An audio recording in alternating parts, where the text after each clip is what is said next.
இன்றைய தியானம்.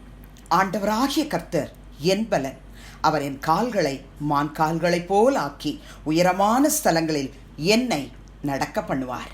ஹாபக்குக் 3:19.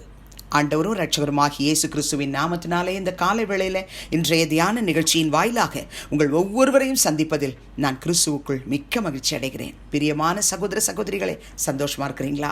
கர்த்தர் ஒரு அருமையான வார்த்தையை ஹாபக்குக் தீர்க்கதரிசியின் மூலமாய் நமக்கு ஞாபகப்படுத்துகிறார். ஆண்டவராகிய கர்த்தர் என் பலன் என்று சொல்ல வேண்டும் என்று.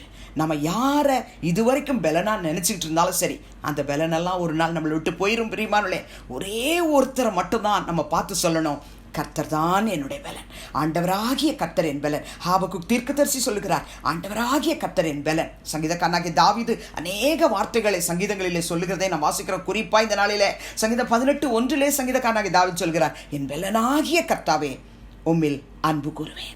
சங்கீதம் 27 சங்கீதம் 1 கூட தாவீது சொல்லும்போது, கர்த்தர் என் வெளிச்சமும் என் ரட்சிப்புமானவர், யாருக்கு பயப்படுவேன்? கர்த்தர் என் ஜீவனின் பலனானவர், யாருக்கு அஞ்சுவேன் என்று சொல்லுகிறார். ஒருவேளை போராட்டம் நிரம்பின ஒரு வாழ்க்கைக்குள்ள கடந்து வரீங்களா? எப்படி நான் அவர் தான் என்னுடைய பலன்னு சொல்றது, எனக்கு பலனே இல்லைன்னு சொல்றீங்களா? சங்கீதம் 46:1 கோராகின் புத்திரர் தங்களுடைய இக்கட்டான சூழ்நிலையில பாடுறாங்க பாருங்க, தேவன் நமக்கு அடைக்கலமும் பலனும், ஆபத்து காலத்தில் அனுகூலமான துணைமானவர் என்று. அவங்க கடந்து போன பாதையை தான் இன்னைக்கு நம்மளும் கடந்து போயிட்டு இருக்கலாம்.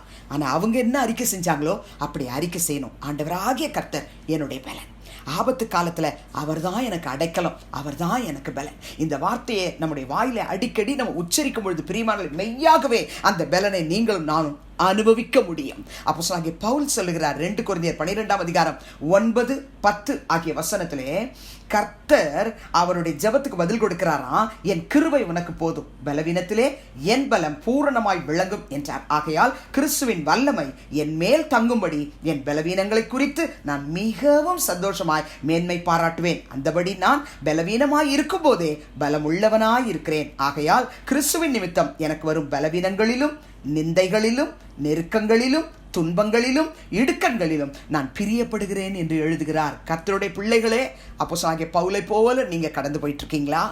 சொல்லுங்க. பிலிப்பியர் 4:13 என்ன சொன்னார்? என்னை பலப்படுத்துகிற கிறிஸ்துவினாலே எல்லாவற்றையும் செய்ய எனக்கு பலன் உண்டு.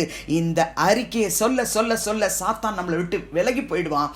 கர்த்தருடைய ஆவியானவர் எபேசியர் 3:16 படி அவருடைய ஆவியினாலே உள்ளான மனுஷனிலே வல்லமையாய் பலப்பட நமக்கு உதவி செய்வார். ஹாபக்குக் 3:19 கர்த்தர் என் கால்களை மான் கால்களைப் போலாக்கி உயரமான ஸ்தலங்களில் என்னை நடக்க பண்ணுவார் என்று சொல்லுகிறார்.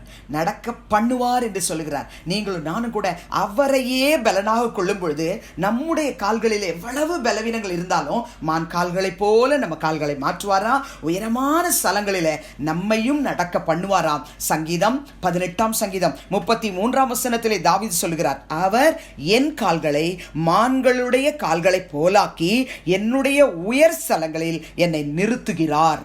ஹாபக்குக் சொல்லும் பொழுது சொல்லுகிறார், நடக்க பண்ணுவார். தாவீது சொல்லும்போது சொல்லுகிறார், என்னை உயர் ஸ்தலங்களில் என்னை நிறுத்துகிறார். கர்த்தருடைய பிள்ளைகளே, இதுதான் விசுவாச அறிக்கை. எல்லா சூழ்நிலைகளுக்கு மத்தியிலேயும் அவர் என் கால்களை மான்களுடைய கால்களை போலாக்குவார். என்னுடைய உயர் ஸ்தலங்களில் என்னை நிறுத்துகிறார். இன்றைக்கு அவர் நிறுத்துகிறார், நாளைக்கு அவர் நிறுத்துகிறார், கர்த்தருடைய வருகை மட்டும் அவர் நிறுத்துகிறார் என்று சொல்லி நீங்கள் விசுவாச அறிக்கை செய்ய வேண்டும் என்று கர்த்தர் விரும்புகிறார். பிரியமானவர்களே, உபாகமம் 32:13 நாம் வாசிக்கிறோம், பூமியில் உள்ள உயர்ந்த ஸ்தானங்களின் மேல் அவனை ஏறி வர பண்ணினார், வயலில் விளையும் பலனை அவனுக்கு புசிக்க கொடுத்தார், கண்மலையில் உள்ள தேனையும் கற்பாறையிலிருந்து வடியும் எண்ணெயையும் அவன் உண்ணும்படி செய்தார். யாருக்கு? யாக்கோபுக்கு. ஆவிக்குரிய இஸ்ரவேலராய் மாற்றப்பட்டிருக்கிற நமக்கு கர்த்தர் ஒருவரே தேவாதி தேவனாய் இருக்கும் பொழுது, அவரே நமக்கு பலனாய் இருக்கும் பொழுது, நம்முடைய கால்களை மான் கால்களை போலாக்கி உயர்ந்த ஸ்தலங்களின் மேல் ஏறி வர பண்ணி வயலில் விளையும் பலனையும் நமக்கு புசிக்க கொடுப்பார், கண்மலையில் உள்ள தேனையும் கொடுப்பார், கற்பாறையிலிருந்து வடியும் எண்ணெயும் கொடுப்பார், நம்ம உண்ணும்படிக்கு அவரே நமக்கு ஆசீர்வதிப்பார். கொடுத்த வார்த்தைக்காய் நன்றி சொல்லி செபிக்கலாமா? அன்பின் பிதாவே, இயேசு கிறிஸ்துவின் நாமத்தில் உம்முடைய சமூகத்துக்கு நாங்கள் வருகிறோம். எங்கள் கர்த்தர் ஒவ்வொரு நாளும் எங்களுக்கு பலனாய் இருக்கும்படிக்கு எங்களை தாழ்த்தி அர்ப்பணிக்கிறோம்.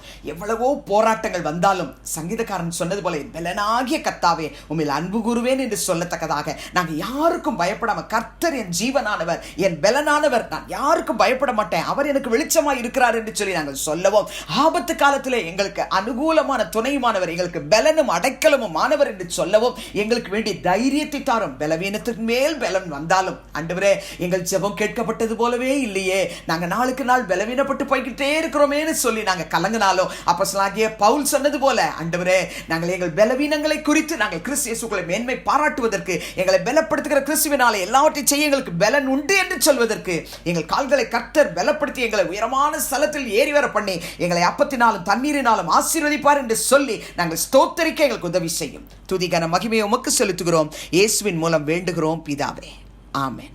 கிறிஸ்துவுக்குள் பிரியமானவர்களே, இந்த நாளிலே கர்த்தர் தாமே உங்களோடு கூட இருப்பாராக, உங்களை ஆசீர்வதிப்பாராக, உங்களை நடத்துவாராக. ஆமென்.